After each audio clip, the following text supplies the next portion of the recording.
اپنے سینئرز یا جو بھی آپ کے اوپر اتھارٹی ہے اس کو بری خبر نہ سنائیں۔ آج کل کوئی بھی برے حالات سننا پسند نہیں کرتا۔ اگر آپ ہی ہر بار بری خبر لائیں گے تو آپ کو ہی برا سمجھ لیا جائے گا۔ اچھی خبر اور اچھی بات کریں تاکہ آپ کی موجودگی دوسروں کے لیے خوشی کی وجہ بنے۔ نمبر 7، اپنے سے اوپر لوگوں سے بہت زیادہ کلوز نہ ہوں اور نہ ہی ایسا کلیم کریں کہ آپ کی تو اپنے باس سے دوستی ہے، کیونکہ آپ کا مالک آپ سے دوستی نہیں، لائلٹی اور سروسز چاہتا ہے۔ اپنے مقام کو سمجھیں اور ایک لمٹ بنائے رکھیں۔ بہت زیادہ کلوز ہو کر خود کو غیر ضروری خطرے میں نہ ڈالیں۔ موسٹ امپورٹنٹ نمبر 8، اپنے جذبات اور ایموشنز پر قابو رکھیں۔ طاقت کی دنیا میں ریئل پاور وہ ہے جو چہرے پر نظر نہ آئے۔ غصہ، مایوسی یا خوشی، ہر چیز کو کنٹرول میں رکھیں۔ لوگوں کو وہی دکھائیں جو انہیں دیکھنا چاہیے اور وہ سب چھپائیں جو نظر آنا آپ کی فیور میں نہیں۔ نمبر 9، وقت کے مطابق خود کو ڈھالیں۔ جو دور گزر چکا ہے اس زمانے میں جینا بیوقوفی ہے۔ اپنے خیالات اور انداز کو بدلتے وقت کے ساتھ کمپیٹیبل رکھیں۔ خود کو اپ ڈیٹڈ رکھیں، بہت پیچھے مت رہیں اور نہ ہی اتنا آگے بڑھیں کہ لوگ آپ کو سمجھ ہی نہ سکیں۔ نمبر 10، دوسروں کی خوشی کا ذریعہ بنیں۔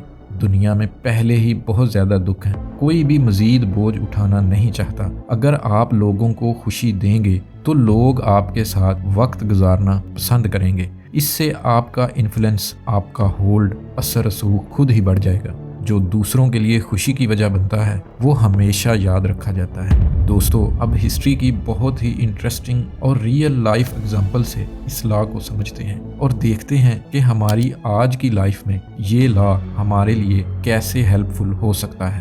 ایک بار الیگزینڈر دی گریٹ، جس نے روم سے ایشیا تک آدھی دنیا فتح کی تھی، اس نے اپنے استاد ایرسٹول، جس کو ہم ارسطو بھی کہتے ہیں، سے کہا کہ میرے دربار میں کوئی نہیں جو میرے ساتھ فلسفی پر بات کر سکے اور مجھے ایڈوائس کر سکے۔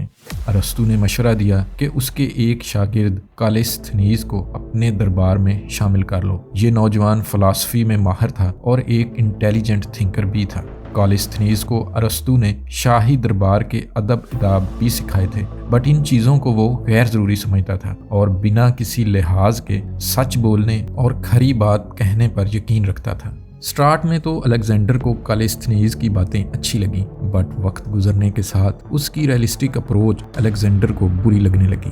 وہ ایک کنکرر تھا، ایک گریٹ کنگ تھا، اور بادشاہوں کو ایسے درباری اچھے نہیں لگتے جو انہیں آئینہ دکھائیں اور ان پر کرٹیسائز کریں۔ پھر ایک دن کالستھنیز نے بھرے دربار میں الیگزینڈر کے کسی فیصلے پر کرٹیسائز کیا اور ماننے سے انکار کر دیا۔ الیگزینڈر نے اسے دربار سے نکال دیا اور جیل میں ڈال دیا۔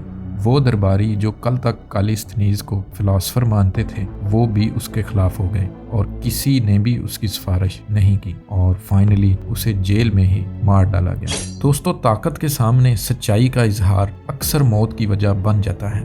طاقتور لوگ صرف وہی سچائی سننا چاہتے ہیں جو ان کی فیور میں ہو۔ اپنی طاقت کو چیلنج کرنے والوں کو کوئی پسند نہیں کرتا۔ دوستو، یہ بات صرف بادشاہوں تک محدود نہیں ہے۔ انفیکٹ آج کے دور میں بھی کارپوریٹ آفسز ہوں یا گورنمنٹ آفسز، بزنس ہو یا پالیٹکس، ہر جگہ یہی لاجک چلتی ہے۔ جو لوگ اپنے سے اوپر اتھارٹی کو اسٹریٹ فارورڈ سچ بتاتے ہیں وہ اکثر خود کو مشکل میں ڈال لیتے ہیں۔ عقل مندی اور وزڈم یہ ہے کہ سچائی کو وقت، انداز، انٹیلیجنس کے ساتھ پیش کیا جائے تاکہ یہ آپ کے لیے خطرہ نہ بنے۔ طاقت کے قریب رہنے کے لیے اپنے ایموشنز پر کنٹرول رکھیں اور اپنی وزڈم اور انڈرسٹینڈنگ کو درست وقت پر استعمال کریں۔ اس لا کی ایک اور انٹرسٹنگ اگزامپل دیکھتے ہیں۔ فرانس کے ایک ینگ آرکیٹیکٹ جولز مانسارٹ نے کنگ لوئس 14 کے ورسائی پیلس میں کچھ مائنر موڈیفکیشنز کے پروجیکٹ پر کام کرنا تھا۔ ہر بار وہ بادشاہ کی انسٹرکشنز کے مطابق ڈیزائن تیار کرتا اور اسے دربار میں پیش کر دیتا، بٹ اس کا ایک خاص طریقہ تھا، سب سے الگ۔ ہسٹورین سینٹ سیمون نے لکھا ہے کہ مانسارٹ جان بوجھ کر اپنے ڈیزائن میں تھوڑی سی خرابی چھوڑ دیتا اور پھر بڑے ہی احترام سے وہ ڈیزائن بادشاہ کے سامنے پیش کر دیتا، اور پھر وہ لمحہ آتا جس کا مانسارٹ کو انتظار ہوتا۔ بادشاہ ڈیزائن پر نظر ڈالتا اور اس خرابی کو تلاش کر لیتا اور مانسارٹ کو کہتا کہ یہاں سے یہ ٹھیک نہیں۔ مانسارٹ حیرانگی اور احترام سے کہتا، جناب عالی، آپ کی ذہانت کا کیا کہنا، میں تو کبھی اس خرابی کو دیکھ ہی نہیں سکتا تھا، بٹ آپ نے کتنی مہارت سے اس کا پتہ چلا لیا۔ یہ سب باقی درباریوں کے سامنے ہوتا تاکہ ہر شخص سن سکے کہ بادشاہ کسی عام انسان سے زیادہ ذہین، ویژنری اور ہر کام میں ماہر ہے۔ یہ حربہ اس کے بار بار کام آیا۔ صرف 30 سال کی عمر میں مانسارٹ ورسائی پیلس جیسے پروجیکٹ کا ہیڈ بنا دیا گیا۔ دوستو، مانسارٹ نے ایک بہت خاص ریالٹی کو سمجھا تھا۔ بہترین کاریگر یا ایکسپرٹ ہونا ہی کامیابی نہیں، ریئل سکسیس بادشاہ کو خوش کرنے میں ہے۔ کارپوریٹ ورلڈ ہو یا پولیٹکس، ایون عام زندگی میں بھی صرف کام میں ماہر ہونا کامیابی کی گارنٹی نہیں ہوتی۔ اگر آپ آگے بڑھنا چاہتے ہیں تو یہ سیکھیں کہ طاقتور افراد کو خوش کیسے رکھا جائے۔ اپنی ذہانت کا استعمال کرتے ہوئے انہیں احساس دلائیں کہ وہ ہی سب سے زیادہ ذہین اور سکلفل ہیں۔ دوستو، ایک بہت ہی انٹرسٹنگ اگزامپل سے اس لاء کو سمجھتے ہیں۔ اینشینٹ چائنا میں ایک بادشاہ چاؤ اسٹیٹ ہان پر حکمران تھا۔ ایک دن دوپہر کے ٹائم اپنے پیلس کے باغ میں ڈرنک کرتے کرتے سو گیا۔ اس وقت کا درباری کراؤن کیپر، جس کی ڈیوٹی صرف بادشاہ کے تاج یعنی کراؤن کی حفاظت تھی، وہ وہاں سے گزرا۔ اس نے دیکھا کہ موسم ٹھنڈا ہوتا جا رہا ہے۔ بادشاہ کے ساتھ لائلٹی کے چکر میں اس نے اپنی چادر اتاری اور بادشاہ پر ڈال دی اور خاموشی سے چلا گیا۔ بادشاہ جب اٹھا تو اس نے چادر دیکھ کر پوچھا کہ یہ کس کی ہے؟ پہرے داروں نے جواب دیا کہ یہ کراؤن کیپر نے رکھی تھی۔ بادشاہ غصے میں آ گیا اور اپنے ڈریس کیپر کو بلایا اور اسے اپنی ڈیوٹی صحیح سے پورا نہ کرنے پر سخت سزا دی۔ بٹ کہانی ختم نہیں ہوئی۔ اس نے پھر کراؤن کیپر کو بھی بلایا اور اسے موت کی سزا دی۔ اپنی لمٹ سے اوور سٹیپ ہونا سب سے بڑی غلطی ہے۔ اپنے کام کو بہترین طریقے سے کریں۔ جو کام آپ کے ذمے نہیں ہے اسے نہ کرنا ہی بہتر ہے۔ اکثر لوگ یہ سمجھتے ہیں کہ اپنی لمٹ سے زیادہ کام کرنے سے وہ اپریسیشن حاصل کریں گے، بٹ اکثر ایسا نہیں ہوتا۔ اگر آپ کو تاج کی حفاظت کرنے کی ڈیوٹی دی گئی ہے تو وہی کریں۔ ضرورت سے زیادہ ایکسائٹمنٹ آپ کو مصیبت میں ڈال سکتی ہے۔